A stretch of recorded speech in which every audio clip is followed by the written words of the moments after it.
let's talk about anxiety.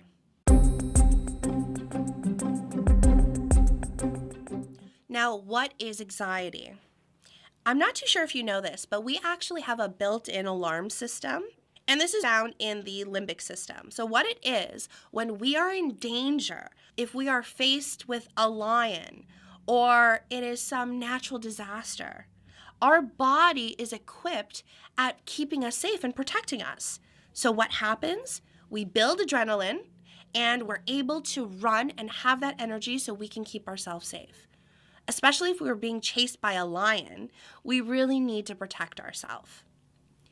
The difference here with anxiety, though, is when we're in a position of actually being safe. We might be in the comfort of our own home, or we might be at work. So there isn't really a dangerous situation. But in an anxious person's mind, the alarm bells go off. So what happens? All of a sudden, the limbic system is saying, excuse me, you need to run here, you need to be active, and you need to get the heck out of this situation. So the autonomic nervous system is activated. This is just a fancy word. Basically, if we think about our alarm bells and our alarm system internally like a car, what ends up happening, the autonomic nervous system triggers the sympathetic nervous system and says, go. So you need to hit that acceleration pedal right now because you need to get the heck out of that situation. But once we are removed from the situation and there is no danger, then the parasympathetic nervous system is activated, which brings us back to baseline.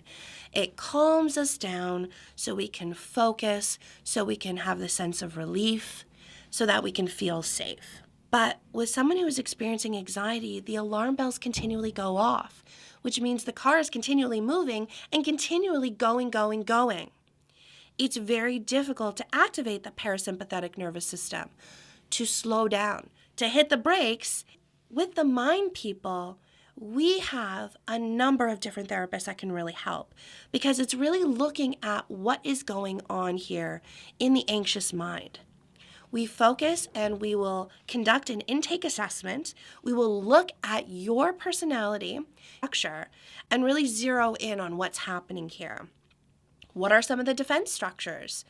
Maybe you are struggling with what's called projection. And this is very common with individuals who struggle with anxiety. So individuals who struggle with anxiety tend to struggle with what's called projective identification. We sometimes confuse what's happening externally as happening internally. So for an anxious person, they might confuse their anger, which is associated maybe with their partner or friend or family member, and rather than consciously being upset with that person or that situation, the anger is actually directed inward and internalized.